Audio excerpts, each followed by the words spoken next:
അസ്സലാമു അലൈക്കും. എല്ലാവർക്കും സ്വിസ്ബെറി കിച്ചണിലേക്ക് സ്വാഗതം.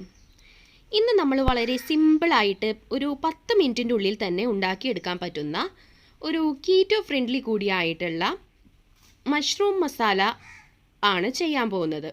ഇത് വളരെ സിമ്പിളായിട്ട് തന്നെ നമുക്ക് ഉണ്ടാക്കിയെടുക്കാം കേട്ടോ. അപ്പോൾ നമുക്ക് പെട്ടെന്ന് തന്നെ വീഡിയോയിലേക്ക് കിടക്കാം.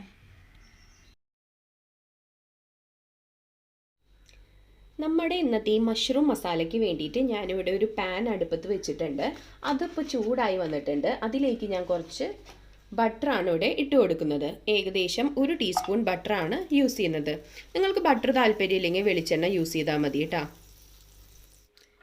ഇപ്പം നമ്മുടെ ബട്ടറെല്ലാം നല്ലപോലെ ഉരുകി വന്നിട്ടുണ്ട്. ഇനി ഞാനിതിലേക്ക് കുറച്ച് ഇഞ്ചി വെളുത്തുള്ളി അതുപോലെ തന്നെ പച്ചമുളക്, ഒരു 2 പച്ചമുളകും കട്ട് ചെയ്തത് ഇട്ട് കൊടുക്കാൻ പോവാണ്. ഒരു 4-5 അല്ലി വെളുത്തുള്ളിയും അതുപോലെ തന്നെ ഒരു 1/2 ഇഞ്ച് വലുപ്പമുള്ള ഇഞ്ചിയാണ് നമ്മളിവിടെ അരിഞ്ഞിട്ടിട്ടുള്ളത്. ഇതൊന്ന് നമുക്ക് ഒന്ന് മൂപ്പിച്ചെടുക്കാം.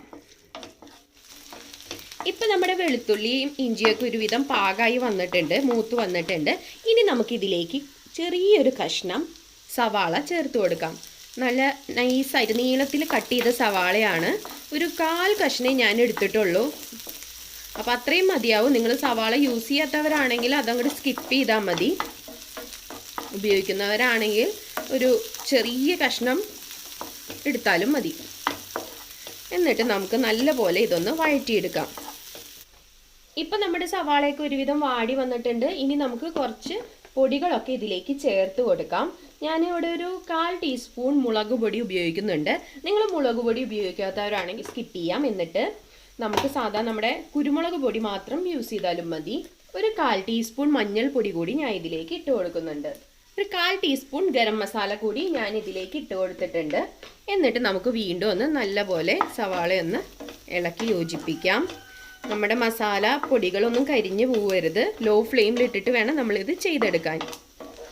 ഒരു പുളിക്ക് വേണ്ടിയിട്ട് കുറച്ച് നാരങ്ങ പിഴിഞ്ഞത്, ഏകദേശം 1 ടീസ്പൂൺ നാരങ്ങ പിഴിഞ്ഞത് കൂടി ഞാൻ ഇതിലേക്ക് ചേർത്ത് കൊടുത്തിട്ടുണ്ട്.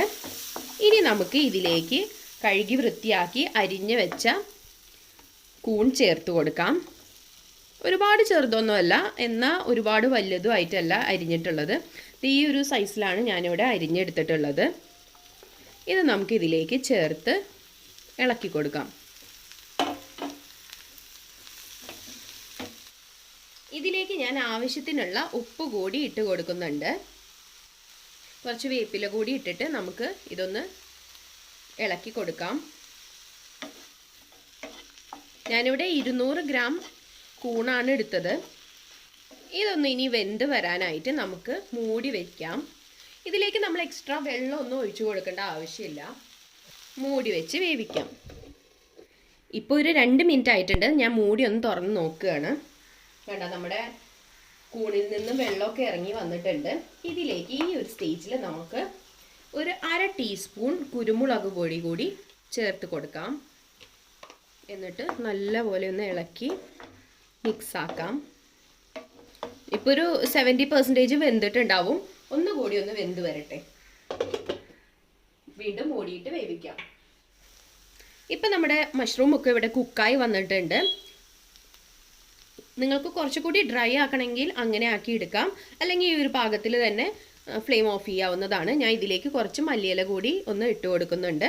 ഇതിൻ്റെ ഫ്ലേവർ ഇഷ്ടമില്ലാത്തവർക്ക് ഈ ഒരു സ്റ്റെപ്പ് സ്കിപ്പ് ചെയ്യാം. എന്നിട്ട് നമുക്ക് ഫ്ലെയിം ഓഫ് ചെയ്യാം. അപ്പോൾ നമ്മുടെ നല്ല ടേസ്റ്റി ആയിട്ടുള്ള വളരെ ഈസിയും ആയിട്ടുള്ള മഷ്റൂം മസാല ഇവിടെ റെഡി ആയിട്ടുണ്ട്. അപ്പോൾ എല്ലാവർക്കും ഈ ഒരു റെസിപ്പി ഇഷ്ടപ്പെട്ടെന്ന് വിചാരിക്കുന്നു കേട്ടോ. കൂടുതലായിട്ട് എന്തെങ്കിലും കാര്യങ്ങൾ അറിയണമെന്നുണ്ടെങ്കിൽ 9539880881 എന്ന നമ്മുടെ വാട്സാപ്പ് നമ്പറിൽ കോൺടാക്റ്റ് ചെയ്യാവുന്നതാണ്. അപ്പോൾ നെക്സ്റ്റ് ഒരു നല്ല റെസിപ്പി ആയിട്ട് കാണുന്നത് വരെ ബൈ. അസ്സലാമു അലൈക്കും ഫ്രം സ്വിസ്ബെറി.